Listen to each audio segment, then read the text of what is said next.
Nous n'allons pas refaire aujourd'hui le débat que nous avons déjà eu à l'examen du rapport annuel d'avancement dans le cadre de la trajectoire budgétaire pluriannuelle.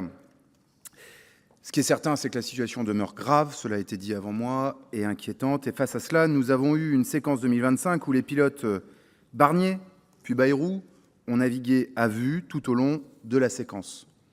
Pire, le gouvernement Le Cornu s'inscrit pleinement, finalement, dans les pas de ses deux prédécesseurs.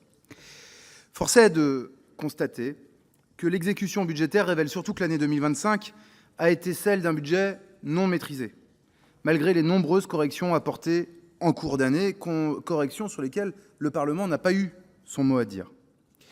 Non maîtrisé au niveau des recettes, non maîtrisé également donc au niveau des dépenses, elles aussi avec des crédits loin de ceux initialement votés. Premier constat donc, les recettes. Nous avons voté des mesures fiscales dont le rendement n'a pas été celui qui était annoncé. Certaines recettes se sont révélées décevantes, d'autres sont venues opportunément combler les écarts. Ce qui est certain, on ne construit pas une trajectoire budgétaire dans la durée sur des recettes soi-disant exceptionnelles. Or, les acteurs économiques ont besoin de lisibilité. Et c'est parce qu'on sait qu'ils ont besoin de lisibilité qu'il faut leur dire aussi la vérité. Oui, nous n'atteindrons pas les objectifs sans mise à contribution des plus riches, partout, toujours, présentés comme exceptionnels.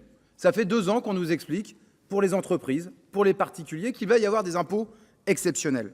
Et ça pose des problèmes. Je disais, la surtaxe Barnier d'impôt sur les sociétés. On le voit bien, et c'est heureux, son rendement sur 2025 est un peu plus faible qu'escompté, à 7,5 milliards d'euros au lieu de 8, mais il est là. Et heureusement qu'il est là.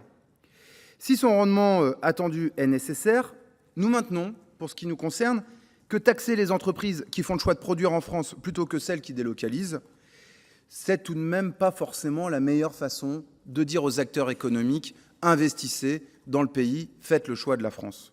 Pour nous, oui, EDF vaut mieux que Total de ce point de vue et continuer d'asseoir cet impôt sur la production et la vente réalisée en France ne nous paraît pas être le système le plus efficient. Oui, il va falloir maintenir la surtaxe d'impôt sur les sociétés, mais il faut peut-être qu'on en revoie les modalités.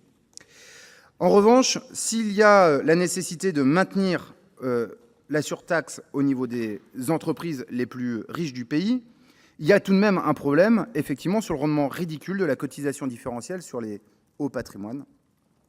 Il révèle en définitive l'absence de volonté de s'attaquer à l'injustice fiscale. Il démontre que les majorités du socle commun préfèrent taxer les classes moyennes et épargner les plus hauts revenus, au moment même où la Commission des finances du Sénat révèle que 13 000 foyers millionnaires ont un impôt négatif ou à zéro. Bref, en 2025, rien. En 2026, toujours rien. Monsieur le ministre, pour 2027, que proposez-vous pour rééquilibrer effectivement les contributions des uns et des autres? Mais le plus préoccupant est ailleurs. Je le disais, au niveau des dépenses.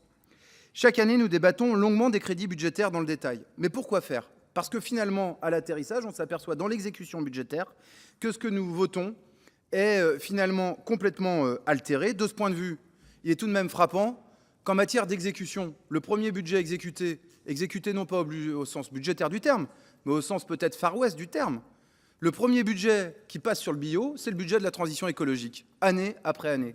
On vote des crédits et à l'atterrissage, c'est celui qui est le plus fortement diminué. Bref, quand il n'y a ni carte ni plan, le bateau part à la dérive. Vous avez beau tendre quelques voiles pour montrer qu'il continue d'avancer, il n'en demeure pas moins que la destination demeure approximative. Il est hasardeux, nous semble-t-il, de partir à l'inconnu. C'est pourtant ce qui a continué de se passer sur l'exercice 2025 du fait des décisions Barnier-Bayrou et de la coalition du socle commun. Pour notre part, nous rejetterons cette gestion.